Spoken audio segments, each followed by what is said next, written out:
شروع کرتا ہوں اللہ تعالیٰ کے نام سے جو بڑا مہربان نہایت رحم والا ہے۔ حضرت اسماء بنت یزید سے روایت ہے کہ رسول اللہ صلی اللہ علیہ وآلہ وسلم نے ارشاد فرمایا کہ قیامت کے دن سب لوگ زندہ کیے جانے کے بعد ایک وسیع اور ہموار میدان میں جمع کیے جائیں گے، یعنی سب میدان حشر میں جمع ہو جائیں گے۔ پھر اللہ کا منادی پکارے گا کہ کہاں ہیں وہ بندے جن کے پہلو راتوں کو بستروں سے الگ رہتے تھے، یعنی اپنے بستر چھوڑ کر جو راتوں کو تہجد پڑھتے تھے۔ بس وہ اس پکار پر کھڑے ہو جائیں گے اور ان کی تعداد زیادہ نہ ہوگی۔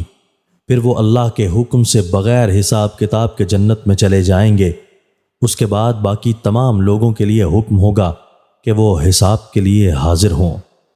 حضرت ابو سعید خدری رضی اللہ تعالیٰ عنہ سے روایت ہے کہ وہ رسول اللہ صلی اللہ علیہ وآلہ وسلم کی خدمت میں حاضر ہوئے اور عرض کیا کہ مجھے بتائیے کہ قیامت کے دن جس کے متعلق فرمایا گیا ہے کہ اس دن لوگ کھڑے ہوں گے رب العالمین کے حضور میں، تو اس دن کس کو کھڑا رہنے کی طاقت اور قدرت ہوگی، اور کون اس پورے دن کھڑا رہ سکے گا جس کے متعلق قرآن و حدیث سے معلوم ہوتا ہے کہ وہ دن 50,000 سال کے برابر ہوگا۔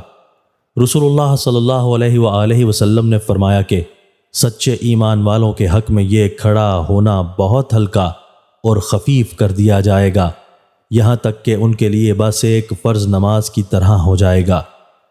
تشریح: رسول اللہ صلی اللہ علیہ وآلہ وسلم نے اس حدیث میں ابو سعید خدری کو جو جواب دیا اس کا اشارہ قرآن میں بھی موجود ہے۔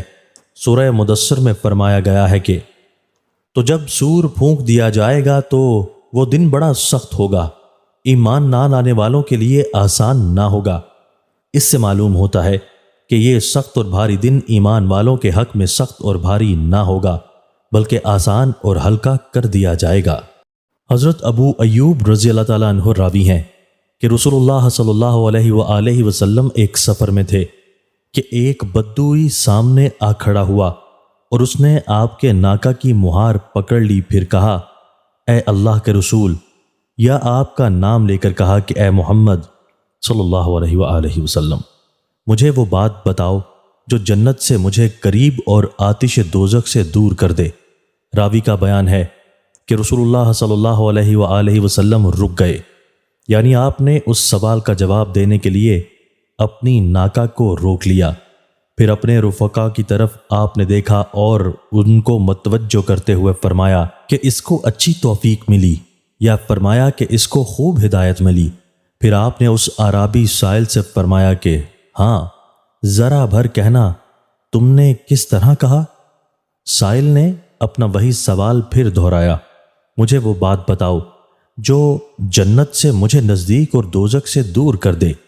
حضور صلی اللہ علیہ وآلہ وسلم نے فرمایا عبادت اور بندگی کرتے رہو صرف اللہ کی، اور کسی چیز کو اس کے ساتھ کسی طرح بھی شریک نہ کرو، اور نماز قائم کرتے رہو اور زکوٰۃ ادا کرتے رہو اور صلہ رحمی کرو، یعنی اپنے اہل قرابت کے ساتھ حسب مراتب اچھا سلوک رکھو اور ان کے حقوق ادا کرو۔ یہ بات ختم فرما کر حضرت نے اس بدوئی سے فرمایا کہ اب ہماری ناکا کی مہار چھوڑ دو۔